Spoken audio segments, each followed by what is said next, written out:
네, 퇴근길 네. 라이브 함께 하시는데요. 저희가 이제 광고 나가는 사이에도 이 책에 대한 이야기를 쭉 했는데 일단요, 여러분 제가 살짝 보여드리자면 네. 잘 안 보이네요. 네네.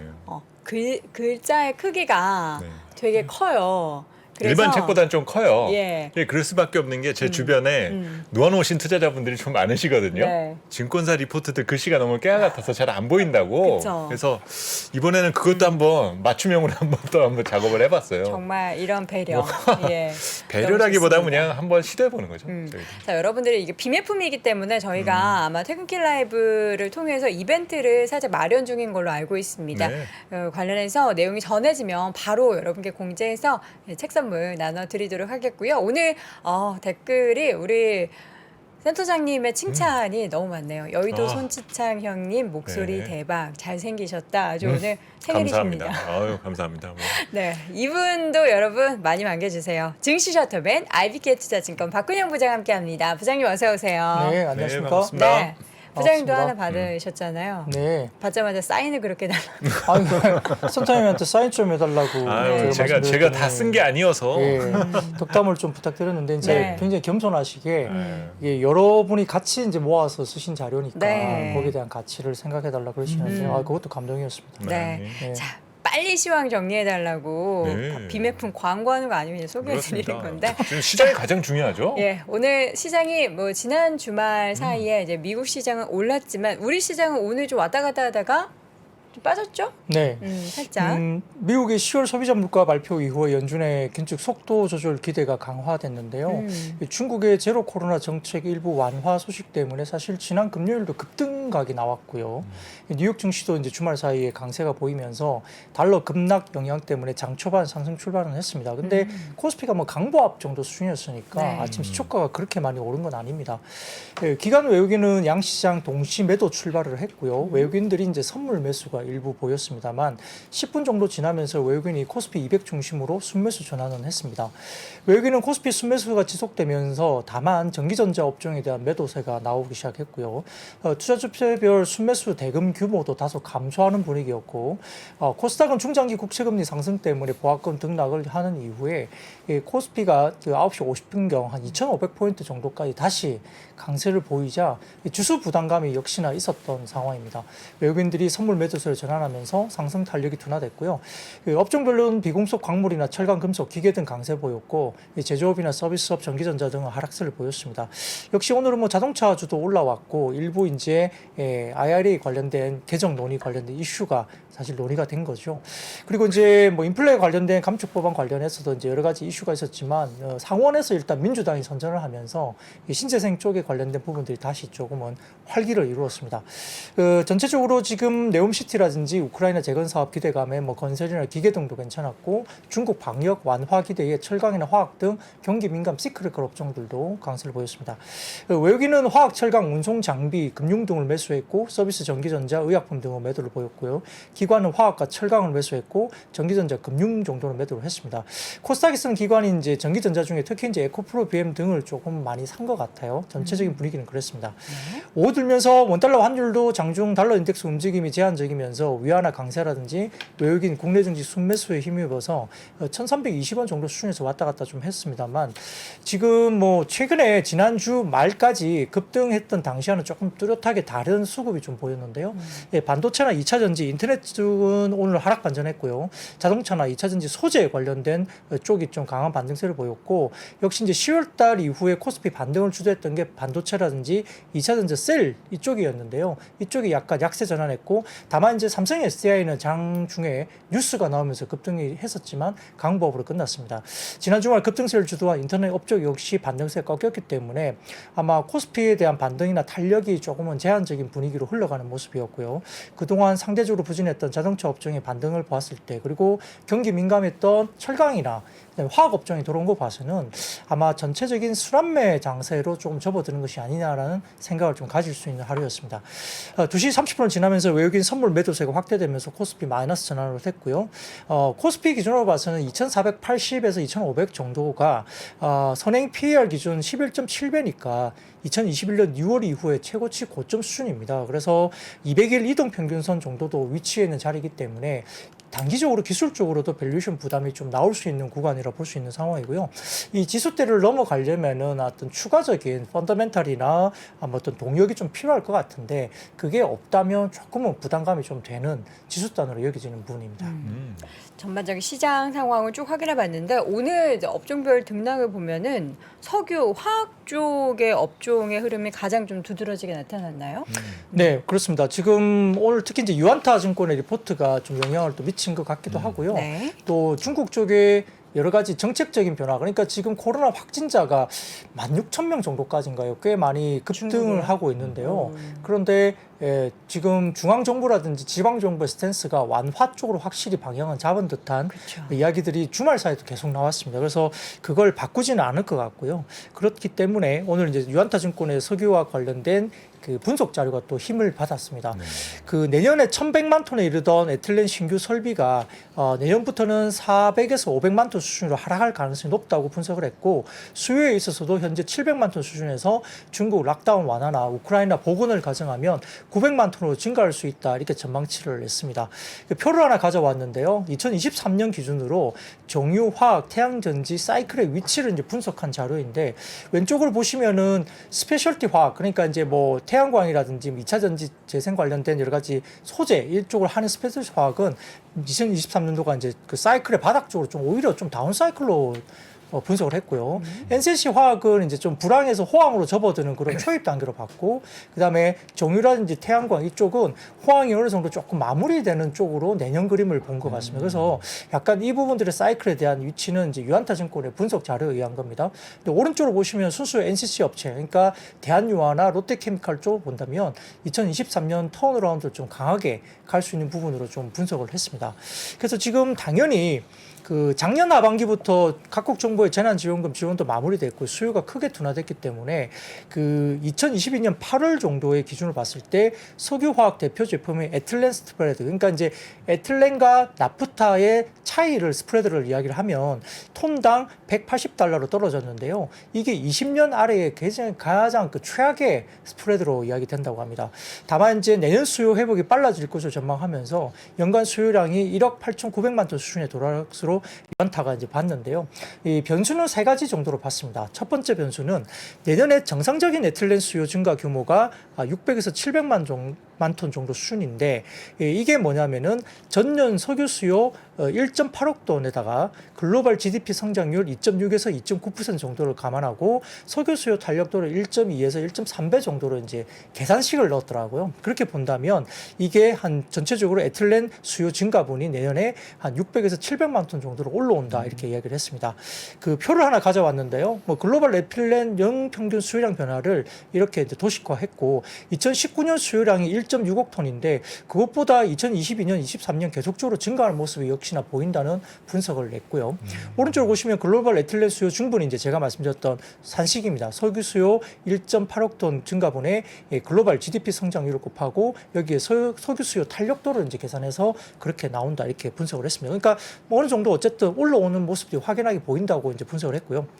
두 번째로는 중국의 수요 복원입니다. 140만 톤 규모의 수요 복원을 기대할 수 있다 이렇게 봤는데 이것도 보면은 최근에 이제 중국의 엄격한 그 코로나 통제로 인해서 수요가 한 2에서 4% 정도 수요가 줄어든 것으로 보이기 때문에 이걸 이제 어느 정도 이제 정상적으로 올라온다 보는 거죠. 거기에 따라서 수요 복원 때문에 140만 톤 규모가 수요 복원을 된다라고 가정을 했고요. 세 번째로는 이제 우크라이나 관련된 전쟁과 관련해서 재건을 위한 복원 특수에 대한 이슈를 이제 세 번째로 근거를 냈는데 이 필요한 인프라 재건 비용이 197억 달러, 한화로 230에서 240조 원 정도로 보고가 되고 있는데 표를 가져와 봤습니다. 우크라이나 전쟁으로 인한 인프라 피해 복구 비용에 대해서 2022년 8월 기준으로 좀 보이는데 좀 작아서 어떻게 보일지 모르겠지만 조금 뭐 항목별로 조금 확대해서 이제 아래 위로 좀 보여주시면 내용으로 쭉 나옵니다. 그래서 이게 아마 그 2022년 8월 말 기준으로 아마 어느 정도 이제 정리가 된 우크라이나 전쟁 인프라 피해 복구 비용으로 이제 이야기되는 건데요. 결국 이제 이렇게 되면 한화 230에서 240조 원 정도 가운데 일반적으로 도시라든지 재건 사업 투자비에 플라스틱이 사용되는 비중이 일반적으로 한 4에서 5% 정도 된다고 합니다. 그에 따라서 뭐 주택 복원에는 PVC, 그러니까 창호나 파이프 등이 들어가고 우레탄, 그러니까 지붕 등에 단열재라든지 에폭시, 방수용 페인트 등이 쓰이는데 토목공사에는 또 HDP라는 게 들어가는데 이게 고밀도 폴리에틸렌이거든요. 이게 주로 사용되는데 대구경 파이프 용도도 사용되기 때문에 이런 것들이 이제 수요가 확인될 수 있다고 볼 수 있습니다. 네, 표의 아래쪽을 조금 보여주시면 지금 이제 부장님이 설명해주신 부분을 조금 더 구체적으로 설명할 수 있을 것 같아요. 네, 그렇죠. 아래쪽에 보시면은 네. 도시 복구 시의 소재 중에 플라스틱 비율입니다. 네. 거기에 따라서 이제 그렇게 되면 전체 예산의 이제 한 4~5%가 네. 플라스틱에 대한 비율일 것이다라고 하면서 그렇죠. 대체적인 예상 시장 규모라든지 이런 것들이 지금 산출되는 거네요. 네, 그렇죠. 그래서 우크라이나 재건 추정 비용에다가 뭐 그 플라스틱 필요량을 추정해 보면은 한 790에서 980만 톤 정도 수준이 계산이 된다고 하는 겁니다. 그래서 이 부분을 갔을 때 재건 기간을 10년 정도를 가정하면 연평균 한 80에서 98만 톤 정도로 이제 추가적인 사이즈가 나온다 이렇게 이제 단순 계산식으로 이야기를 한 거죠. 그래서 그렇게 되면 대표 석유화학 제품인 에틸렌 수요를 연평균 0.4에서 0.5% 높이는 효과가 재건 특수 수요가 생긴다라고 이제 분석을 한 겁니다. 이건 이제 유안타 증권의 리포트 분석 내용이기 때문에 뭐 근거는 이게 맞는지 안 맞는지는 뭐 따로 다음에 봐야 되겠지만 어쨌든 이런 근거로 해서 내년 정도에 이제 수요 증가가 NCC 쪽에 증가가 할 수 있다 이렇게 보는 겁니다. 그래서 이걸 가지고 이제 오늘 주가가 상당히 좀 긴 레포트를 가지고 이제 설명이 됐는데요. 아무튼 이런 부분 때문에 최근에 보면은 과거 에틸렌 스프레드가 한 낮게는 250달러에서 650달러 범위 내에서 계속적으로 움직였는데요. 평균치는 400달러 정도 수준입니다. 근데 23년, 24년 상반기 글로벌 에틸렌 가동률이 83에서 84%로 회귀하면 에틸렌 스프레드가 350달러에서 420달러 수준으로 올라온다는 겁니다. 근데 최근에 보면 급격하게 79%까지 가동률이 떨어진 걸로 보이고요. 평균 제가 아까 말씀드린 평균치가 84% 정도니까 가동률이 올라와야 되겠죠. 그래서 올해 바닥권 230달러를 벗어나서 내년 말로 갈수록 회복 속도가 빨라진다 보는데요. 표를 보시면 좀 더 편안하게 볼 수 있습니다. 글로벌 에틸렌 가동률인데 이게 바닥권보다 81% 바닥권보다 올해 79%로 이제 중국의 락다운 부분 때문에 굉장히 많이 빠졌죠. 이게 이제 평균치 84%까지 올라올 수 있고 상단은 88%까지 가니까 룸이 좀 남아 있는 겁니다. 과거에 굉장히 높게 형성됐던 부분들은 뭐 과거에는 거의 90% 넘을 때도 있었죠. 그래서 고점으로 생각하면 90% 넘어가면은 상당히 높은 박스권 상단을 볼 수 있고요. 하단은 한 80% 정도 생각하시면 될 것 같습니다. 그래서 84% 평균치까지 회귀를 한다면은 아마 이 부분에서 에틸렌 스프레드가 한 350에서 420달러까지 올라올 걸로 보이는데 아까 말씀드렸던 최근에 에틸렌 수요가 상당히 빠지면서 엄청나게 스프레드가 빠져있다 말씀드렸죠. 아까 180달러 제가 말씀드렸나요? 그러니까 엄청나게 낮게 생성되어 있기 때문에 형성적으로 보면은 회복 사이클 진입이 이렇게 되는데요. 근데 이것도 좀 재밌는 게 구간으로 보더라도 지금 회복 사이클이 지금 그 다음 표를 보여주시면은 하락 사이클이 이제 있었다는 겁니다. 장기의 평균을 봤을 때 아시아 NCC 설비 스프레드 흐름을 보면 하락 사이클이 최저 16개월부터 최장 28개월 정도에 있어서 평균 21개월 정도의 하락 사이클을 보이는데 그렇게 따진다고 한다면 마무리돼 간다. 네, 마무리돼 간다. 이번 4분기 정도면 평균치로 마무리돼 가는 분기로 접어든다. 뭐 이런 식으로 이제 평균치에 대한 설명도 이렇게 했습니다. 그래서 이게 뭐 근거가 맞는지 안 맞는지는 뭐 우리가 뭐 이렇게 평가를 해봐야 되겠지만 이 재밌는 이런 뭐 리포트거든요. 그래서 이걸 근거로 이제 오늘 NCC 업종 관련된 부분들을 상당히 좀 좋게 보는 근거 자료가 나왔고요. 여기에 따라서 롯데케미칼과 대한유화는 또 여러 가지 이제 또 스페셜티 부분도 분명히 있습니다. 뭐 대한유화는 2차 전지 분리막의 주요 제어인 PE 폴리에틸렌 뭐 이 부분이 NCM 배터리용이거든요. 이 부분도 있고요. 그리고 뭐 PP 같은 경우도 LFP 배터리용의 소재도 성장이 돋보이기 때문에 이것도 좀 중요한 포인트로 볼 수 있겠고 롯데케미칼은 또 일진 버티리얼즈 인수 효과가 있다는 점에서도 2차 전지 쪽이 완전히 또 분리된 건 아닙니다. 여기에 따라서 대한유화나 뭐 롯데케미칼 급등각이 오늘 나왔는데요. 근데 여전히 이제 분기로 보면 4분기도 적자일 거예요. 대한유화도 그렇고. 그래서 3분기보다는 적자 규모가 줄어드는 건 맞는데 이게 이제 업사이클로 가서 이제 이익을 내는 것은 내년 그림이거든요. 그래서 다소 좀 단기적으로 좀 너무 빨리 올라가면 이게 따라가야 되냐에 대한 부분들은 저도 좀 그것은 좀 보수적으로 봐야 되는 게 맞지 않나. 그래서 가진 분들은 조금 기다릴 필요는 있겠고요. 뭐 아직 안 가진 부분들은 이 내용만 갖고 최근에 주가가 바닥에서부터 20% 정도 이상 올라왔기 때문에 그걸 가지고 따라가기는 좀 부담스럽다는 점을 분명히 할 수 있겠고요. 다만 이제 오늘 효성 TSG도 급등을 했습니다. 뭐 그것도 좀 보면 다음 표를 좀 보여주시면 간단하게 이야기 됩니다. 효성 TNC 같은 경우는 스판덱스 쪽인데요. 중국의 스판덱스 가동률은 좀 굵게 된 녹색 오, 선을 보면 가파르게 올라오네요. 가파르게 올라오죠. 그리고 재고일수도 가파르게 떨어지고 있습니다. 아. 그래서 스판덱스 관련된 쪽에 가동률이 가파르게 올라오고 재고일수가 가파르게 내려가서 효성 TSC가 오늘 빠르게 올 수 있는데요. 잠깐 락다운 영향인가요? 아니면 뭐 그런 영향도 있었을 것 같고요. 그 사이에 이제 재고 소진이 많이 됐을 수도 있겠죠. 그렇습니다. 그 다음 표를 보여주시면 중국의 스판덱스 관련된 가격 추이인데요.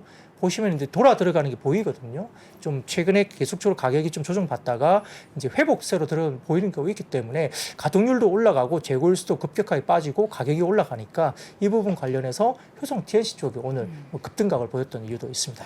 제가 오늘 이 유안타 그러니까 환경연구원 자료거든요. 저도 예전에 오래 알고 지내는 분인데 한동안 자료 잘 안 보다가 오늘 이렇게 쓰신 거 보면 딱 이런 느낌이 바로 올 때가 있어요. 이거 이약 물고 썼구나. 저도 다시 한번 찾아봐야 네. 될 것 같습니다. 지금 이제 채팅창으로 어렵다고 하신 분도 계시고 이거 내용 너무 좋다라고 하신 분도 계셨는데 네네. 요 내용을 차근히 한번 그러니까 관심이 있고 투자를 하고 계신 분들이라면 차근히 한번 더 볼 필요가 있는 네. 그런 부분들이 많은 것 오늘 같습니다. FM 가이드에서도 계속 검색 상이더라고요. 보니까 그래서 제가 이 형이 사고 칠 일이 없는데 왜 무슨 일인가 했더니 이렇게 이양문 자료를 네. 쓰셨군요. 네, 이 양문 네. 자료도 여러분 함께 챙겨 보시기 바라겠고요.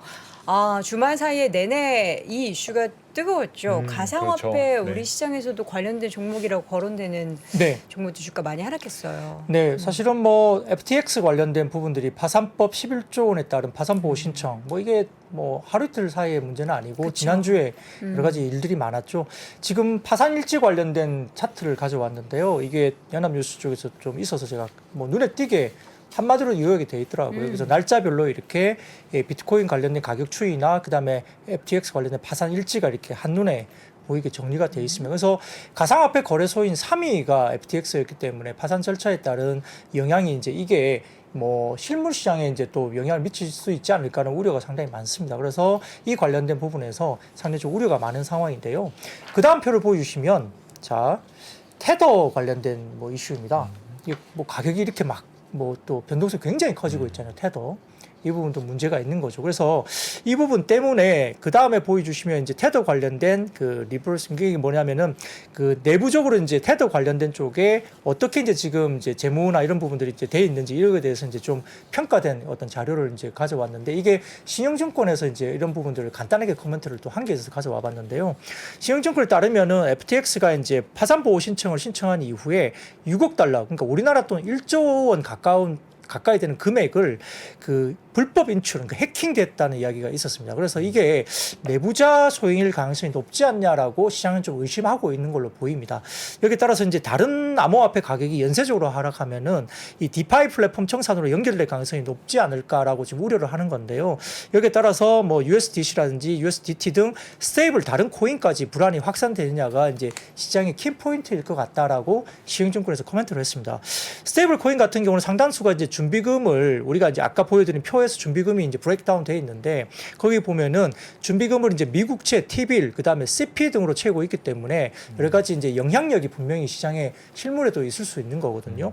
여기에 따라서 이제 시총 3회인 테더가 이게 이제 USDT라고 불리는데 FTX 사태 이후에 USD와 1대1 페그가 붕괴되고 있는 상황이고요. 여기에 따라서 아직 회복을 못 하고 있는 상황입니다. 여기에 따라 FTX가 USDT 관련된 발행자였다는 루머는 부인한 상태이긴 하지만 이제 테더의 시총이 물론 이제 660억 달러 정도이기 때문에 전통 금융 시장의 규모에 비해서는 지극히 좀 작다는 부분은 그래도 우리가 조금 너무 우려할 단계는 아니라고 생각할 수는 있겠지만 그런데 최근 CP 비중을 0%까지 낮추고 전부 트레저리 보유로 맞췄다고 공시를 했지만은 홈페이지 공시 내용을 보면 아직까지는 대출 채권과 회사채도 일부 보유하고 있는 걸로 확인되기 때문에 이게 시장에 영향을 분명히 줄 수도 있는 거거든요. 연쇄적으로 준비금으로 잡혀 있는 전통 금융 자산들이 매물화돼서 나올 수 있다는 그렇죠. 거죠. 투매가 될 수도 있다는 그렇죠. 거예요. 예, 그럴 수 있습니다. 그래서 테더 관련된 부분이 1대1 페그 붕괴가 유지되었던 과거 5월부터 7월 초까지도 시장이 상당히 좀 국내 뭐 해외 쪽도 마찬가지고 이제 증권 시장이 되게 또 조금 험악했었던 시기가 있었거든요. 그래서 당분간 크립토 시장의 움직임을 좀 면밀히 모니터할 것도 좀 필요하다 이런 의견을 시흥증권에서 이제 아까 말씀드렸던 자료와 함께 코멘트를 냈고요. 근데 이제 오늘 보면은 종목 가운데 특히 이제 컴투스가 그렇죠. 지난 3월 FTX의 자체 가상 자산인 C2X 코인 거래소 공개를 진행을 했습니다. 그래서 컴투스가 FTX 처음으로 C2X 판매한 만큼 코인 산당량이 FTX에 있을 것으로 분석되면서 이게 우려가 당연히 될 수밖에 없죠. 그래서 이제 오늘 주가가 컴투스 관련주들이 급락을 했고요. 거기다가 서머너즈와 크로니클 이 이제 신작이 국내 흥행이 좀 실패한 분위기로 가고 있고 글로벌 초기 성과도 부진한 영향을 미쳤습니다. 거기다가 이제 자체 코인을 발행해서 자금 조달을 했던 위메이드도 최근에 경계감이 되게 많아지고 있잖아요. 위믹스 관련된 노이즈가 또 있었죠. 그렇기 때문에 앞서 이제 국내 가상거래소 협의체인 위믹스 투자 유인 종목으로 지정한 적도 있는데 위믹스 재단이 위믹스를 담보로 대출받아서 스테이블 코인을 발행하는 과정에서 이제 공시 내용과 유통량이 일치하지 않아서 이게 약간 뭐 또 대출받고 계속 이제 거래소 옮겨가면서 이렇게 뭔가 있는 거 아니냐 뭐 그래가지고 좀 논란이 있었죠. 그래서 그걸 뭐 어느 정도 논란을 불식시키기 위해서 되게 좀 공시 내용이나 내용을 많이 냈는데 이러한 어쨌든 우리가 봤을 때 스테이블 코인 관련된 이슈까지도 전염될 수 있는 분위기가 있다는 점에서는 약간 코인 시장의 어떤 그런 분위기가 실질적으로 뭐 채권이라든지 여러 가지 실물 경제 관련된 부분에 영향을 미칠 수 있을지 이 부분도 일부 이제 우려가 분명히 있는 것 같습니다.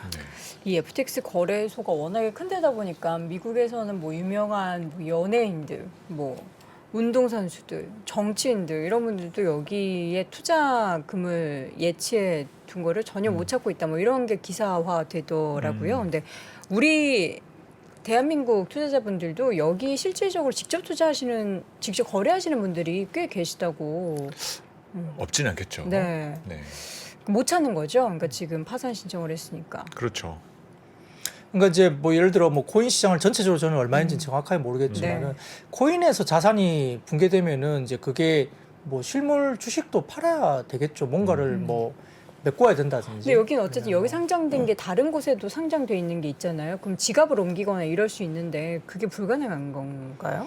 저도 그것까지는 정확하게 뭐 그래서 저는 스타디가 안 돼 궁금해서. 있는데요. 이제 아까 말씀드렸던 이제 글로벌 사이즈가 제일 큰 이제 이런 가상 거래의 거래소니까. 거래소, 코인 거래소들이 이제 이렇게 붕괴되기 시작하면은 네. 거기에 또 이제 뭐 돈을 어쨌든 지불을 해야 되는 어떤 유보나 이런 것들 따로 어떤 형식에서 뭐 현금을 갖고 있든 채권 형식으로 갖고 있든 뭔가를 갖고 있을 거잖아요. 그런 것에 영향을 이제 타격을 주고 그러면 이제 그걸 뭐 어떤 상황이 발발했을 때 이제 급하게 막 매도를 급하게 해야 되거나 뭐 밑으로 막 던지거나 이럴 상황이 생길 수 있다는 점 때문에 네. 시장 교란의 요인이 될 수 있는 점에서는 조금 우리가 약간 면밀하게 좀 모니터링을 해야 될 필요는 있을 것 같습니다. 네. 자, 이어서는 좋은 이야기. IRA 뭐 논의했다. 뭐 이러는데 구체적인 내용은 없죠?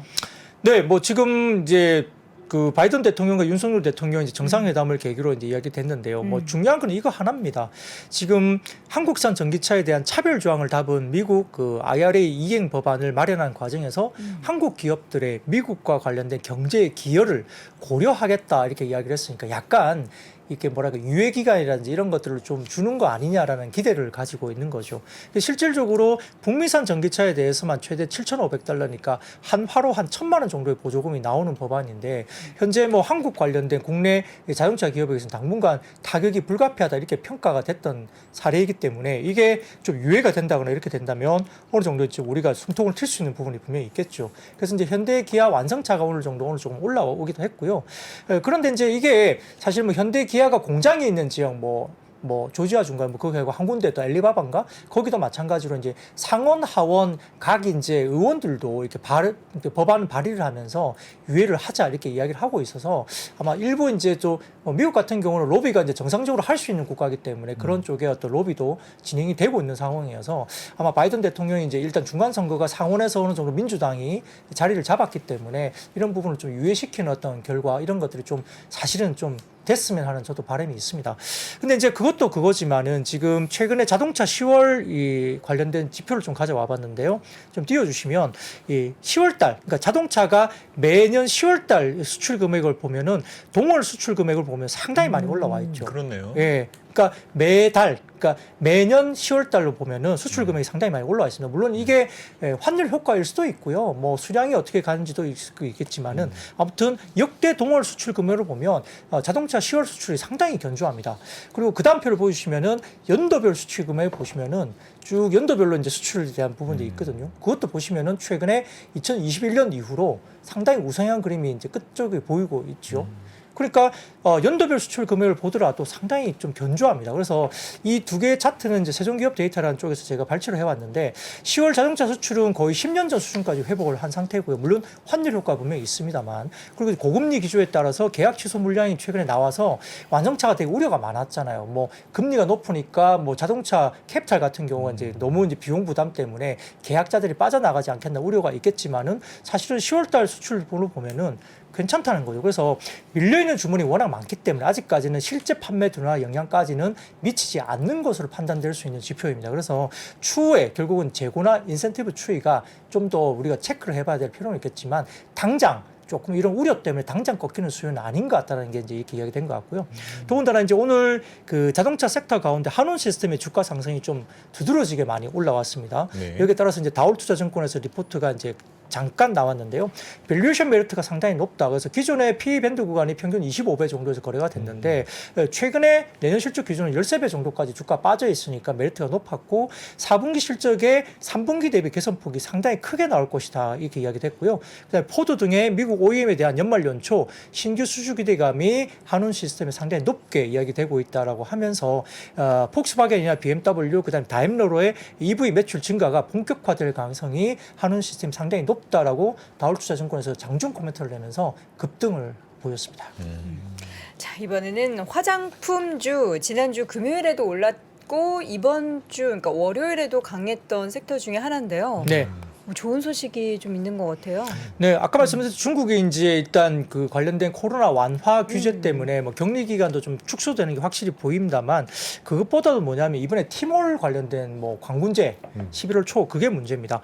보통 이제 뭐 거래액을 공개를 하는 편이긴 한데요. 티몰이 이번에는 그 광군제 구체적인 거래액을 공개하지 않았습니다. 티몰 그렇군요. 쪽에서는. 네. 근데 이제 전년 규모와 유사하다고 밝혔거든요. GDP처럼 네, 네. 숨기는 거군요. 네, 네. 갖고 와봤습니다. 네. 그래서 참고로 그 2021년 정도까지 광군제 거래액 추이인데요. 표를 좀 띄워주시죠. 네네. 이게 보여주시면 2009년도에 시작해서요. 쭉 보여주시면 YOY 성장도 보이고 절대 금액도 보이죠. 그 2021년도에는 5,403억 위안인가요? 네, 그 정도 보이실 것 같습니다. 그래서 상당히 많이 이제 올라오는 부분이고 밑에 보시면은 티몰 거래액 추이도 이제 쭉쭉쭉 좋아지고 2000년도가 굉장히 좋았고요. 2021년도가 이제 2000년도보다도 나쁘지 않게 올라갔지만은 성장률, 그러니까 YOY 성장률로 보면 살짝 이제 꺾이는 부분을 보입니다만 절대 금액은 또다시 성장을 했습니다. 그래서 22년도 광군제 구체적 거래액은 공개를 안 됐지만 전년 규모와 유사하다고 밝혔기 때문에 그러하다면 뭐 이 정도 금액은 충분히 나왔을 거다 이렇게 볼 수 있습니다. 그러니까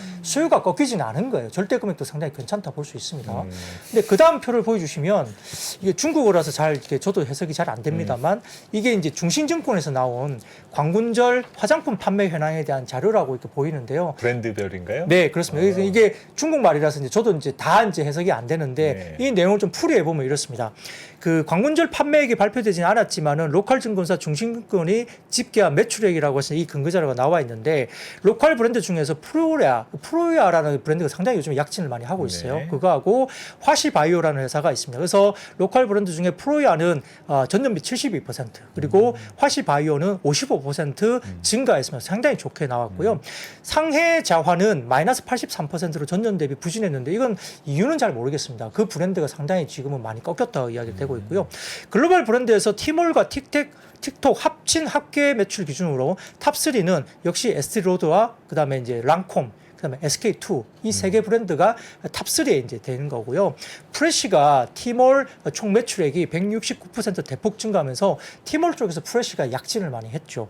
근데 이제 한국 브랜드 후와 설화수의 티몰 매출액은 전년 대비 후는 전년 대비 80% 감소, 그 다음에 설화수는 64% 티몰에서 매출이 감소했습니다. 글로벌 브랜드 대비 부진이 명확하게 보였던 거죠. 그리고 다만 후가 틱톡에서 매출이 가장 많으면서 합상 기준으로 6위까지 올라왔다는 게 특징입니다. 그래서 오늘 LG생활건강의 주가가 올라온 이유가 그겁니다. 왜냐하면은 언론에 따르면은 지금 중국 최대 관군제에서 행사에서 3,600억 매출 달성했는데 전년비 7% 감소한 수치긴 하지만 지금 전체적으로는 내수 침체 때문에 실적이 이 정도면은 그래도 선방은 했다. 우려 대비는 선방했다는 거고요. 근데 뭐가 지금 오늘 주가를 올렸냐면 LG 생활건강의 주력 브랜드인 후가 신규 플랫폼인 틱톡과 콰이쇼 이쪽에서 뷰티 브랜드 카테고리에서는 1위를 했다고 합니다. 그래서 이게 이제 오늘 우려 대비 선전한 부분 때문에 주가가 올랐는데요. 다음 표를 한번 보여주시면 이게 그 이유가 됩니다. 작년 기준에 광군제 플랫폼별 분포인데요. 화장품에서 지금 티몰이 차지하는 브랜드 비중이 54%로 상당히 그 티몰이 차지하는 비중이 굉장히 낮아졌습니다. 축소되고 있는 부분이거든요. 그래서 플랫폼이 신규로 신흥 온라인 플랫폼이 아까 말했던 도우인, 콰이쇼, 그다음에 틱톡 이런 쪽에서 많이 올라오고 있는데 아까 말씀드렸던 티몰이나 전반적인 흐름에서의 틱톡 합계 매출은 상당히 떨어지는 게 맞는데 최근 들어서 올라오고 있는 성장하고 있는 급성장하고 있는 틱톡이라든지 콰이쇼 이쪽과 관련된 플랫폼에서 LG생활건강의 후가 1위를 뷰티 카테고리에서 1위를 했기 때문에 이게 이제 오늘 반영이 된 거예요. 그래서 지금 아모레퍼시픽은 오늘 빠졌고요. LG생활건강 올라간 이유가 후가 이제 틱톡이나 콰이쇼 쪽에서 상당히 선전했고 1위를 했다라는 이유 때문에 오늘 상대적으로 좀 좋았던 모습을 볼 수 있습니다. 저희가 그 네. 이번 지식 포럼 하면서 이 제가 안병진 교수님 그리고 전명서 소장님을 제가 모셨었어요. 네. 그러면서 이제 중국에 대한 궁금증을 저도 많이 갖고 있었는데 내년 세계 경제 전망을 되게 보수적으로도 많이 보지 않습니까? 그쵸. 뭐 지금 눈높이가 뭐 세계 경제 2%도 채성장 못한다 이런 식으로 다소 눈높이가 계속 네. 떨어지는데 사실 중국은 또 그렇진 않아요. 그래서 뭐 중국은 나쁜 건 올해 다 보는 것 같고 오히려 내년에 가장 좋아지는 것은 중국일 수 있다. 이런 기대가 알게 모르게 조금씩 늘어나고 있더라고요. 그래서 최근에 우리 국내 주식 시장에서도 좀 수익률이 좀 좋은 게 자꾸 이제 그동안에 중국 때문에 힘들었었던 쪽들 그렇죠. 이것이 자꾸 이제 이런 희망의 로가 조금씩은 가동되는 것 같습니다. 근데 저는 계속 이제 화장품 리포트 쭉 보면요. 중국 쪽 너무 안 좋고 중국 시장 내에서 유럽이나 뭐 일본 이런 미국 브랜드들이 되게 선전하고 그렇죠. 우리나라 브랜드들은 점점 좀 도태되고 있고 오히려 유럽이나 미주 쪽 시장에서 점유율이 커지고 있다. 이쪽을 보자. 뭐 네네. 이런 얘기를 많이 하잖아요. 맞아요. 차라리 네. 그런 게 나은 것 같다는 맞습니다. 생각이 이제 들어요. 너무 중국에 너무 보지 말고. 예, 중국에만 의존하다가 지금 너무 일희일비하잖아요. 지금 힘든 게 지금 네. 한참 됐거든요. 그러니까요. 더군다나 대중무역 적자까지도 커지는 상황이다라면은 이제는 우리도 새로운 눈을 시장. 넓혀야죠. 그렇죠. 네. 유럽과 미국을 진출하는 그 뭔가 차지하는 파이가 점점 더 커져서 중국 없어도 충분히 될 만큼의 뭔가 성장성이 보이기를 바라봅니다. 자, 태양광 이야기를 좀 해보도록 할게요. 태양광도 좀 상승을 했죠. 네, 뭐 말씀드렸듯이 상원이 이제 민주당이 뭐 진행이 되다 보니까 뭐 신재생 에너지 쪽이 오늘도 좋았긴 했습니다만 내용이 좀 재밌는 게 또 있습니다. 이게 그 하나증권에서 보고서 나왔는데 내용을 좀 보면은 어떤 내용이냐면 이 신장산 수입금지법에 따라서 법이 발효된 6월 25일부터 10월 25일까지 약 1,000여 개 이상의 태양광 부품이 미국 항구에 억류되어 있는 것으로 확인됐다. 그래서 이제 이 중에는 최대 1기가와트의 패널과 폴리실리콘 셀 모듈 등이 포함되어 있는데 이 주로 이제 중국 제조사인 뭐 롱기라든지 트리나 그다음에 진코가 생산한 제품이고 3사의 미국 패널 공급량은 전체의 33% 수준이니까 이게 뭐 억류되어 있으니까 이게 뭐 이렇게 미국에서 팔리지 못하겠고 어떻게든 묶여 있다는 거죠. 그 해당 회사는 이제 추가 물량도 억류될 것을 우려해서 미국으로의 신규 선적을 중단하고 있는 중이라고 이제 밝혔고요. 여기에 따라서 이제 미국 내 태양광 패널 공급 부족 때문에 3분기 미국 태양광 설치량이 전분기 대비 23%나 감소했고 23기가와트 규모의 태양광 프로젝트도 중단 중이라고 하나증권에서는 분석을 했습니다. 이제 미국 태양광 셀 모듈 공급은 타이트하지만은 중국과 유럽 등의 뭐 미국 이외의 지역은 뭐 단기 공급 과잉 가능성이 존재하기 때문에 결국은 시장은 미국 시장에서 어떻게 플레이를 하냐에 달려 있는데요. 아까 말씀드렸듯이 한국의 미국형 태양광 모듈 수출량이 3분기 기준 전분기 대비 74%나 급증했고요. 그러니까 중국의 부재를 한국이 치고 들어가고 있다는 거죠. 그리고 미국 내 중국 빈재를 채워가면서 실제 1월 기준 한국의 모듈 수출 중에 미국향 수출이 64%였는데 올해 9월 기준 미국향 수출이 98%로 거의 미국 쪽으로 집중하고 있는 상황입니다. 최근에 이제 태양광 수출 관련된 모듈 수출의 대부분이 미국으로 향하고 있기 때문에 여기에 따라서 가격도 유럽보다 미국이 몇 배나 비싸거든요. 그래서 상당히 좋은 시장에서 지금 중국을 좀 이렇게 뭐라 그럴까 좀 제끼면서 한국이 조금 이렇게 틈새로 이렇게 굉장히 수출을 많이 하고 있는 모습으로 보입니다. 그래서 높은 단가를 인정하고 있는 상황이기 때문에 4분기에도 뭐 셀 모듈 업체의 건조한 실적도 지속될 가능성이 높다라고 이제 하나증권에서 이제 이야기를 했는데요. 표를 가져와 봤습니다. 3분기 이제 미국의 한국의 미국향 태양광 모듈 수출량인데요. 아까 말씀드린 대로 수출 물량과 수출액도 이게 상당히 가파르게 올라가고 있고요. 그 다음 표를 보여주시면은 한국의 태양광 모듈 수출 중에 미국향 수출 비중인데 급격하게 월별로 올라가고 있습니다. 거의 98.3%까지 미국 쪽으로 급증하고 있으니까 이게 미국 쪽에 포커싱이 확실히 맞춰주고 있죠. 그래서 여기에 따라서 뭐 기본적으로 상원의원에 관련된 민주당 이슈도 있었지만은 이렇게 관련된 중국 제품이 이제 옥류되고 있는 부분들 때문에 틈새에서 실질적으로 지금 3분기에 한국에 대한 수출 물량이 미국 쪽으로 지금 집중되고 있고 높은 가격을 충분히 누리고 있다는 점이 좀 부각이 됐습니다. 네. 의류주. 겨울하면 우리가 의류주 얘기 많이 하는데 아침에 출근길에 이제 오늘 아침 라이브도 그런 말씀하시더라고요. 네. 날씨가 많이 추워져야 좀 패딩도 많이 팔리고 겨울에 또 팔려야 의류주 실적 좋아진다라고 하는데 어떻게 좀 실적 얘기 좋은 소식이 있습니까? 네, 사실은 지금 이제 의류 관련해서는 이제 가장 중요한 게 겨울철은 항상 뭐 성수기죠. 네. 그래서 이제 옷을 많이 사게 되고 비싸고 이익률이 좋은 옷들이 많은데 계절적으로는 성수기에 들어갑니다. 그래서 이제 분위기를 볼 수 있는데 3분기 실적을 놓고 보면 의류 업체들이 상당히 뭐 OEM사도 마찬가지고 특히 FNF 같은 경우도 실적을 워낙 서프라이즈가 냈기 때문에 전체적으로 실적이 좋은 회사들이 많이 나왔어요. 태평양 물산도 그랬고 영원무역 등등입니다. 근데 이제 현대증권의 어떤 리포트를 보면은 조금 뭐 이렇게 약간 분리해서 보는 것 같은데 국내 내수 관련된 소비가 둔화되고 있어서 이 브랜드 같은 경우는 내수 쪽에 비중이 높은 회사들은 조금 피하자는 입장이고요. 수출 비중이 좀 높은 회사로 좀 집중을 하자는 거고 그리고 OEM 같은 경우는 지금 상당히 좀 좋은 분위기가 가고 있다. 그래서 최근에 그 전반적인 소비나 투자 센티먼트 측면에서 실적 그 모멘텀이 이제 OEM은 상당히 좋은데 그리고 환율 효과도 있었음에도 불구하고 과다하게 주가 조정이 돼서 밸류에이션 모멘텀이 이제 확실히 OEM 쪽이 좀 재조명이 될 가능성이 높다. 이렇게 분석을 했습니다.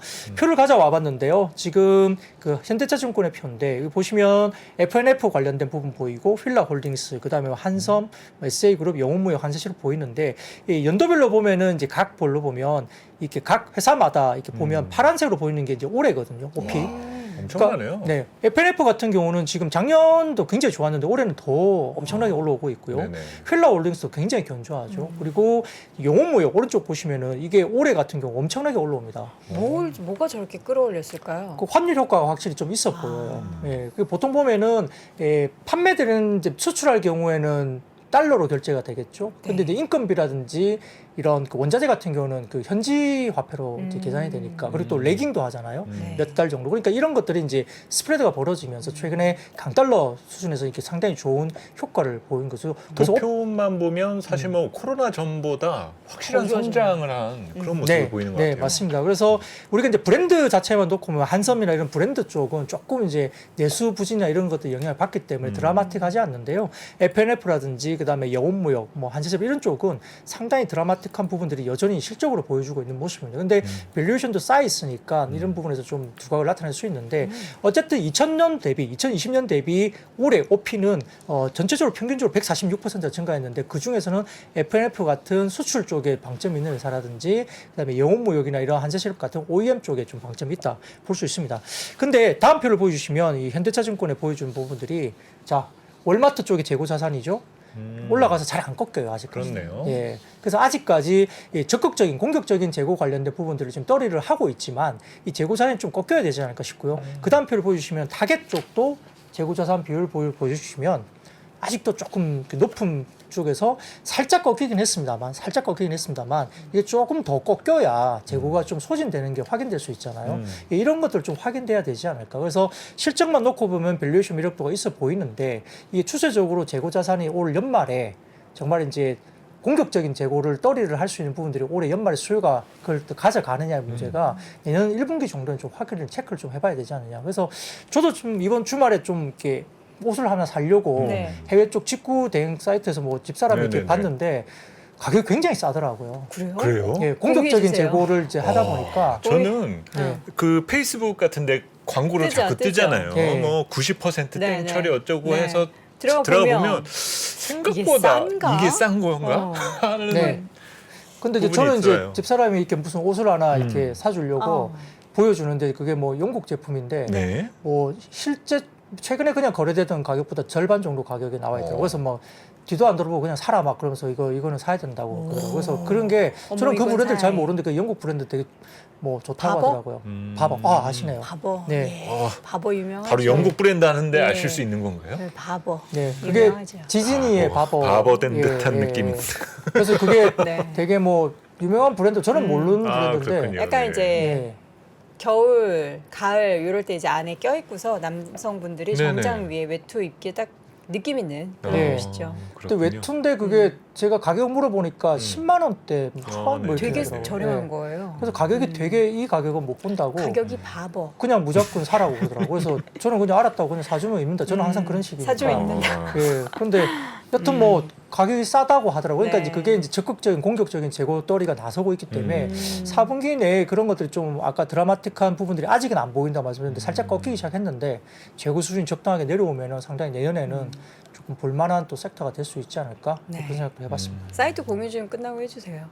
네, 그건 뭐 제가 궁금합니다. 물어보고 네. 공유드리겠습니다. 네. 자, 이어서 2차 전지 뭐 안 나오는 날은 없지만 오늘 올랐어요. 또 근데 특정 종목들의 좀 수급이 아까 전에도 말씀해 주셨는데 쏠리는 모습이 보였어요. 네, 뭐 민주당 상원 선거는 계속적으로 네. 이제 중복이 되는 건데요. 지금 삼성 SDI가 장중에 뉴스가 나오면서 뭐 제너럴 모터스 GM과 스웨덴 브랜드인 뭐 볼보 이게 전기차 배터리 합작사 조인트 설립 추진 뉴스가 나오면서 갑자기 급반등세를 보였는데요.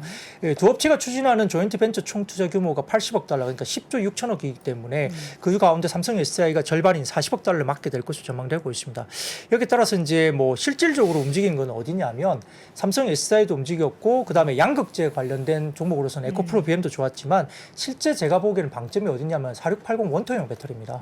그래서 지금 TCC 스틸이라든지 삼진 L&D, 그다음에 상신 EDP 이런 종목들이 원통형 쪽에 방점을 찍고 거기에 급등세를 보였다는 점도 특징적으로 말씀드릴 수 있겠습니다. 네.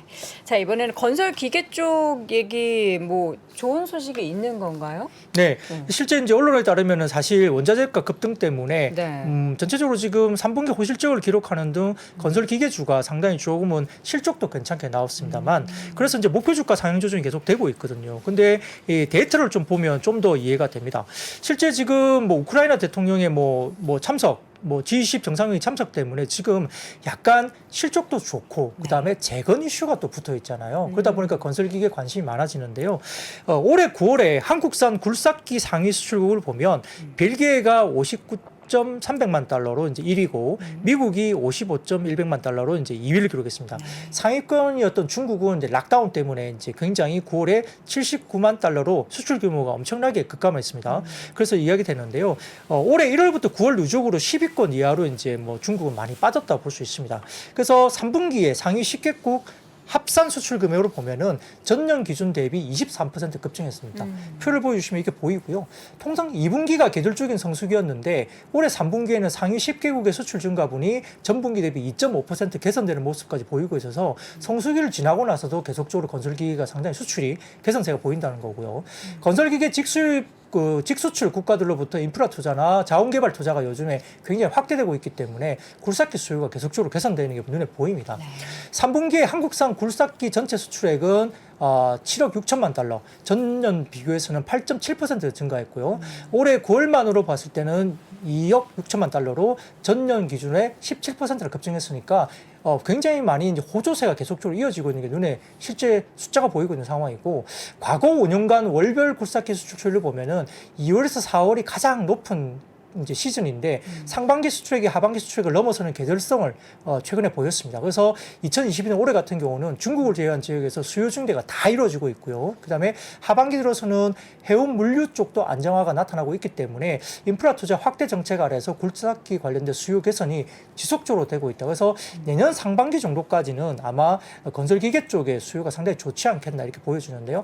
아까 보여드렸던 9월까지의 굴삭기 상위 수출 관련된 월별 수출액도 상당히 좋았지만 올해 작년하고 올해 봤을 때 그 표를 보여주시면 이것도 보시면은 평균적으로 이렇게 위쪽에 보는 선이 이렇게 짙은 녹색 선이 이게 뭐냐면 5년 평균 수출인데요. 그걸 다 상회하고 있습니다. 막대 그래프가 이제 수출인데 다 상회하고 있는 모습이 보이거든요. 그래서 상당히 높은 상황에서 보일 수 있겠고 이 부분에서도 어느 정도 이제 지금 연평균 수출의 그 증감률도 계속적으로 우상한 그림이 보이고 있다는 점에서는 상당히 좀 긍정적으로 건설기계가 재건 이슈와 맞물려서 좀 작동을 하고 있는 것 같습니다. 네. 마지막으로 코로나 관련주 이거 확진자 좀 늘었다고 또 움직이는 건가요? 네, 뭐 사실 뭐 이 부분은 그냥 뭐 테마성 움직임이 아닐까 네. 싶고요. 사실 최근에 확진자 수가 겨울로 접어드니까 역시나 이제 많아질 수밖에 없고 다소 좀그 방역도 좀 느슨해지고 좀 완화 쪽으로 국내도 가고 있잖아요. 과거보다 긴장감은 확실히 떨어지고 있고 이런 부분들 때문에 그래서 뭐 겨울철에 조금 는다는 것 때문에 뭐 그거는 주가가 움직이긴 했지만은 이게 우리가 상당히 좀 우려할 만한 어떤 그런 부분이냐는 상당히 좀 생각을 좀 해봐야 될 것 같긴 해요. 그러니까 위드 코로나 가는 과정에서 약간 우리가 면역력 관련된 부분에 이제 백신을 많이 맞고 어느 정도 이제 조금 뭐 확진자가 나타나더라도 이제 이대로 그냥 오픈 가야 되는 거 아니냐 생각을 갖고 있는 것 같은데 뭐 이것 때문에 우려를 해서 정말 우리가 또 다시 막아야 된다 그런 어떤 컨셉은 아직까지는 좀 아닌 것 같긴 해요. 뭐 거리 다닐 때도 뭐 마스크를 좀 벗고 다니시고 또 일부 또 방역 완화가 내년 초에는 뭐 일부 뭐 실내에서 약간 좀 완화가 이루어질 수 있다 이야기가 되고 있어서 이거는 확진자 수가 늘어나는 것 때문에 주가는 움직일 수는 있지만 그 늘어나는 것 때문에 어떤 주가가 뭐 상당히 이게 뭐 어떤 뭐 정말 임팩트를 줘서 이 관련주가 가야 되는 거냐 계속 올라야 되는 거냐 그건 조금 봐야 될 것 같습니다. 예, 여러 가지 희망의 에러가 작동되는데 요즘 중국이 풀어주고 있잖아요. 네네. 그러다 보니까 그쪽 수요가 생길 수 있다라고 보시는 경우 생각을 또 하시는 경우들이 있어요. 그렇죠. 예, 그러다 보니까 이제 또 주가는 또 먼저 앞서 나가는 줄마음이 있는지 없는지도 잘 모르는데 그러니까요. 예, 그런 경우인 것 같습니다. 근데 이제 딴 걸 보면은 마스크 쪽은 황사 때문에 오히려 더 그럴 수 있어요. 계속 쓰게 되죠. 중국 쪽에 최근에 또 황사가 늘어나겠죠. 네. 뭐 그것도 산업 생산이 많이 움직이니까. 좋아지면 그러면 이제 황사 관련된 부분들은 마스크 수요가 있을 수 있다면 그건 어느 정도 좀 더 네네. 합리적일 수 있는데 모르겠습니다. 뭐 코로나 하나만 갖고 네. 마스크나 이런 쪽이 좋아진다고 보기는 조금 그렇고. 네, 그렇죠. 네. 그리고 옛날처럼 이렇게 뭐 조금 애매해서 테스트를 많이 하거나 그런 분위기도 사실 국내도 조금 아닌 것 같긴 해요. 우리가 이제 경각심을 계속 경계를 늦추지는 말아야 되겠지만 약간 뭐 이 코로나 관련된 이슈가 너무 이제 심각하게 여겨지진 않는 그쵸. 분위기긴 해요. 정말 초반에는 네. 격리당하고 걸리면 정말 죄 지은 것 같고 막 그랬었잖아요. 그렇죠. 네. 근데 지금은 아 걸렸구나 약간 감기 느낌? 음. 근데 뒤늦게 걸리신 분들 중에서 또 엄청 많이 아프신 분들도 계셔가지고 어쨌든 빨리 지나갔으면 좋겠고 빨리 사라졌으면 좋겠는 질환입니다. 네. 병. 자 우리 박근영 부장님은 이제 다 얘기해 주신 거죠? 네네. 예, 그렇습니다. 다음 주에는 어떻게 바버 배송되면은 아, 입고 바버는 오시길. 배송은 굉장히 뭐 한 2주 걸리죠? 오래 걸린다고 네. 하더라고요. 네네. 배송이 바버네요. 네. 자, IBK투자증권 박근영 부장 오늘도 또 증시 셔터맨 역할을 톡톡히 해주셨습니다. 오늘 고맙습니다. 네, 감사합니다. 보시면 이제 여기 다이어리가 떡상내려. 네, 다이어리가 들어 있습니다. 작년에 다이어리를 출시해 여러분과 함께 모은 다이어리 판매금을 청소년의 자립을 지원하는 데 전액 기부했었는데요. 올해도 2023년 다이어리와 함께 따뜻한 연말을 만들어 보려 합니다. 3프로TV 다이어리와 2023년의 시작을 이웃과 함께 나눠보시기 바랍니다. 자세한 구매 방법은 영상 하단 댓글을 확인해 주십시오.